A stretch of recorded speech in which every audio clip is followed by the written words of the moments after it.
नमस्कार बंधुगण, आम चैनल रे आपण मानकु स्वागत करुछि। आज आपण मानकु गोटे खुशी खबर जणाइबाकू जाउछि।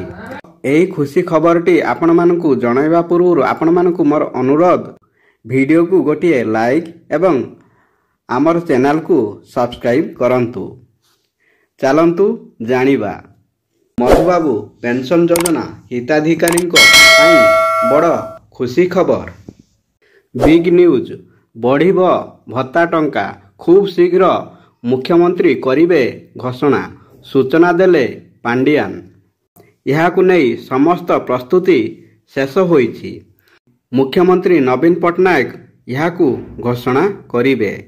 ए संपर्क रे जनसाधारण को सूचना देइछंती।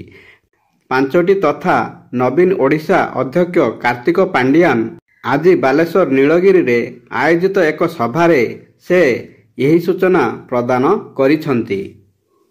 वर्तमान राज्य रे मधुबाबू पेंशन योजना रे वार्धक्य एवं विधवा भत्ता प्रदान करा जाउछि।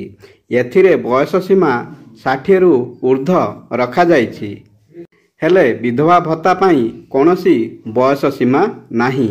एथि सहित भिन्नक्षम मानंकु मध्य भत्ता प्रदान करा जाउछि।